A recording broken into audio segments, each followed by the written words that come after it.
Hi, third grade. Today's question is, why do artists keep portfolios? Great. So what I want you to do is I want you to get a pencil, piece of paper. If you could please sharpen your pencil. Remember, there's a little cup in your bin. You can just open it up, sharpen it over the cup, put the lid back on, and you're done. So I'll give you a couple of moments to do that, but give us a thumbs up when you're ready, and I'll know that we're ready to move on. Okay. So I want you guys to write your name. Isn't that easy? But I don't want you to write it down here. Your artwork is going to have your name big, big, big on it. This is going to be original work, so I want you to try your best. You need to think about spacing. Sometimes I do like an imaginary name just to kind of space it out. Because if you think about it, if you have a really long name, you don't want to get stuck over here and then have to turn it over and start again, which can happen sometimes. But sometimes I just like to pretend and write my name. I know that looks weird, like what are you doing, Mr. Wilfield? But give it a try. Kind of think about how you would write your name if you had to fill up the whole paper. Give us a thumbs up when you're ready. Okay, I'm gonna go ahead and write my name.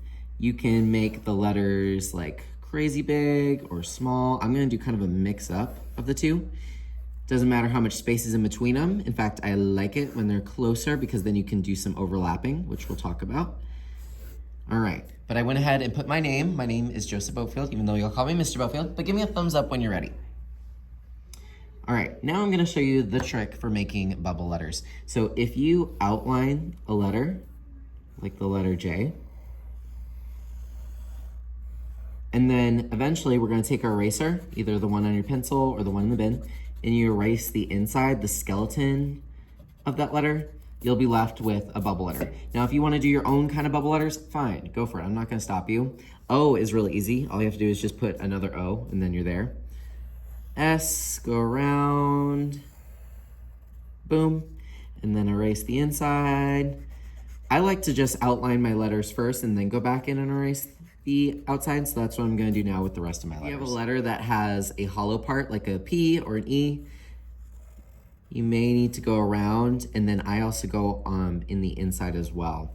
But look, my H is connected to the P, that's okay. I'm just gonna imagine that it starts here, goes around, under, and then behind the P, that's okay. And then once you've done that, go ahead and erase the inside. I'm gonna give you maybe 2 or 3 minutes to do this. If you don't finish, that's okay. We'll have the rest of today to work on this. All right, I have my name. So now I want you to do radial lines. If you did the landscape project in 2nd grade, you might remember what radial lines mean. Does anyone want to raise their hand and tell us? Radial lines mean they start from the center and then they go out. So they kind of make this almost circular looking pattern. You're gonna create some lines. You don't have to do too many. I can do wavy lines. Am I allowed to do a zigzag line? Yes. It's gonna go behind the letters, or not if you don't want to. Can I do a straight line? Absolutely. Can I do a loop-de-loop that goes under the S and does roller coaster stuff? Sure. I'm gonna do a line that goes through the O, out this side, and then I think I need one more. It's kind of boring right there. Let me switch it up. I'm gonna do a castle line. Ooh, I am so fancy. All right, go ahead and make some radial lines going out towards the outside of the paper, the edges, and then give us a thumbs up. All right, once you have enough to where it looks interesting, now here comes the interesting part that's gonna make your names like really stand out, and then you can get like, you know, a mug with your name on it and has this really cool design. You guys are gonna come up with pattern. I want you to use variety and pattern. Variety means it's different in every section, just like we used a variety of lines. And then pattern obviously means anything that repeats. So you can create your own pattern inside here. It could be triangles, it could be a shape. It doesn't have to be. Sometimes it's hard to think of patterns, so I have this little help sheet, at least a couple for every table, but these are different patterns that you can do. Some of these are really hard, and you don't have to be as itty bitty as these. So like, let's say I wanna do hearts for one. Hearts.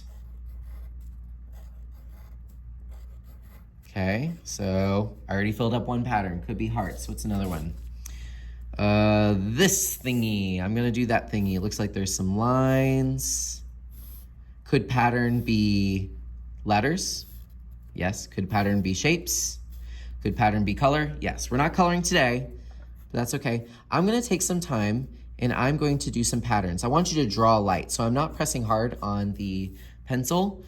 The reason is so that I can go back and erase if I don't like it, because you only get one piece of paper. That's all they're accepting at Original Works. If you're ever out of ideas, you can always do something simple like a curvy line and echo it. Echo, echo, echo.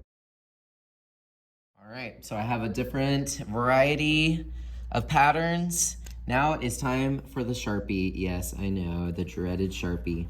But the reason is because when I send your work off to Original Works, they're gonna put it through a giant scanner.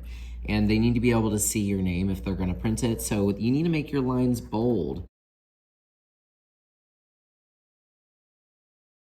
Okay, I'm finally done. My paper smells like Sharpie. I have some little areas where I can go back and just erase a little bit more. I got a little bit lazy because I was rushing a little bit. So if you do end up having some time today, maybe just do a quick little brush of it. Oh no, I erased my lines. I forgot to get them. You know what? I'm just gonna roll with it.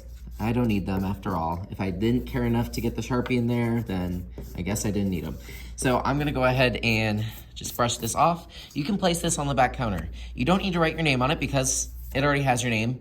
And don't worry about a class code today because we're gonna send this off to Original Works to be printed. So if you have your class code in there, that might be a little bit confusing for them. We have free draw over here. You can use your markers, crayons, colored pencils, whatever you need, just let us know. If you wanna do kind of more of dry erase board, we have one marker, one paper towel, one board, just take it with you. You can do shape puzzles, not as popular. Cubes on the carpet, that's what this big soft carpet is for. Origami, so if you know how to do origami, that's folding paper. Some people want to use scrap paper and make something, up to you. We obviously have books, we got blocks, and we have texture plates.